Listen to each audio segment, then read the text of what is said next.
నమస్కారం అండి అందరికీ. మళ్ళీ వాళ్ళ మీ ముందుకు వచ్చేస్తున్నాం.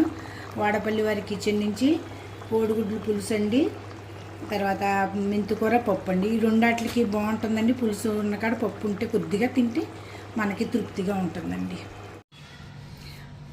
నమస్కారం అండి. ఇవాళ మెంతికూర పప్పు చేయబోతున్నాం.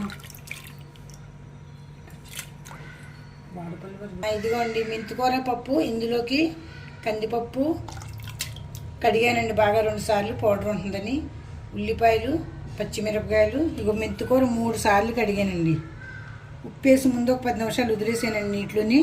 తర్వాత బాగా వాష్ చేసి ఇక వేస్తున్నానండి మెంతికూర పప్పు. ఇందులోకి ములక్కాడ, చిన్నపిల్లలు ఉన్న వాళ్ళకంటే పెద్దోళ్ళకంటే ఎవరైనా మెంతికూర మంచిదండి పప్పు. ఆ తర్వాత ములక్కాడ పులుసు పెడతానండి. రెండాట్లో నెయ్యి వేసుకు తింటే చిన్నపిల్లలు ఉన్న వాళ్ళకైతే మరీ మంచిదండి. మనం కూడా తృప్తిగా తినొచ్చండి ములక్కాడ పులుసు. ఇది అయితే ఇదిగోండి పసుపు వేస్తున్నాం. వాటర్ బాగా ఎక్కువ వేసుకున్నా మళ్ళీ పొంగిపోతుంది కుక్కర్ కదండి, చూసుకోండి. అక్కడ పులుపు కూర మనం వండుకోకపోతే ఏదన్నా వేపడం చేసుకుంటే అండి ఒక టమాటా వేసుకున్నా బాగుంటుందండి. ఎప్పుడైనా సరే పాలకూరలో మట్టుకు వేయమోకండి అమ్మ, మెంతికూరలు వేసుకోవచ్చండి. పాలకూరలు వేస్తే రాళ్ళు అవుతాయండి, పొట్టలో కిడ్నీలో అయ్యింది. అందుకే మెంతికూరలో టమాటా వేసుకున్న 2 టమాటాలు బాగానే ఉంటుంది. ఇదిగోండి మూత పెడుతున్నాను. మంచి పప్పు అయితే ఒక్క సీటీలో ఉడికిపోతుందండి. పప్పు కొంచెం అటు ఇటుకుంటే 3 సీటీలు కంపల్సరీ రావాలండి. బాగా మెత్తగా కావాలి. లేదు కొంచెం అటు ఇటుకంటే 2 వచ్చిన తర్వాత బంద్ చేసిన పర్లేదు. ఆ విజిల్స్ వచ్చేలాగా పులుసు పెట్టుకుందామండి రండి.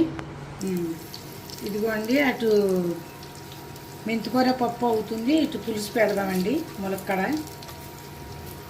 మెంతులండి వేసే ముందు తాలింపు. ఇదిగోండి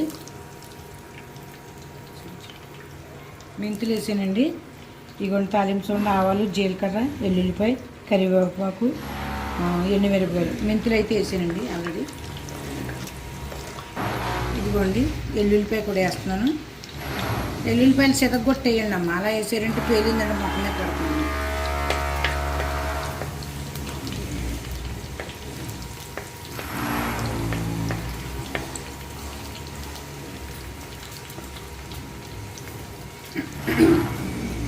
ఆవాలు, జీలకర్ర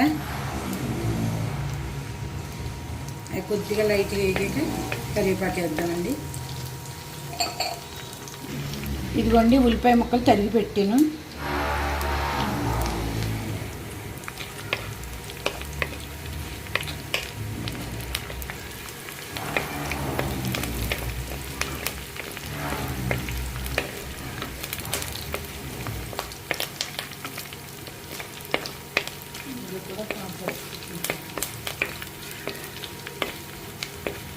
ఎందులోకైనా ఎల్లుల్లిపాయలు ఎక్కువ ఎక్కి టేస్ట్ బాగుంటుందండి. ఆ తర్వాత ఇది ఫ్లాట్లు అవి రాకుండా ఉండటానికి కూడా మంచిదని చెప్తున్నారండి. అది ఎల్లుల్లిపాయలు ఇందులోనే ఎక్కువ వాడుకోండి ఎవరైనా సరే. పచ్చి తిన్నా మంచిదండి మనకి. ఇవన్నీ పచ్చిమిరపకాయలు కూడా వేసేద్దామండి. ఇవన్నీ పచ్చిమిరపకాయలు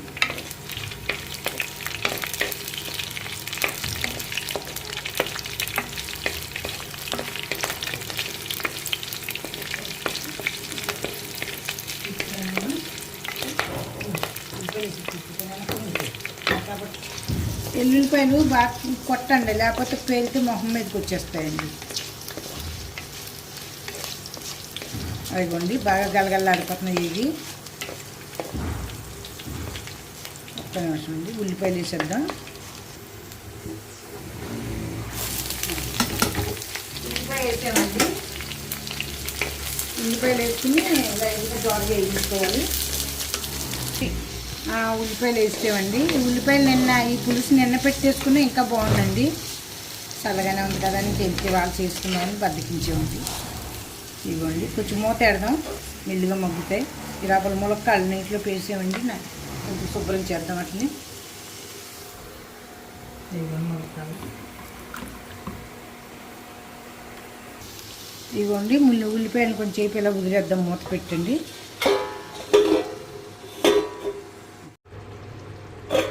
తెద్దామండి ఎంతవరకు అయ్యిందో. కూర తరపుసే తయారయ్యిందండి.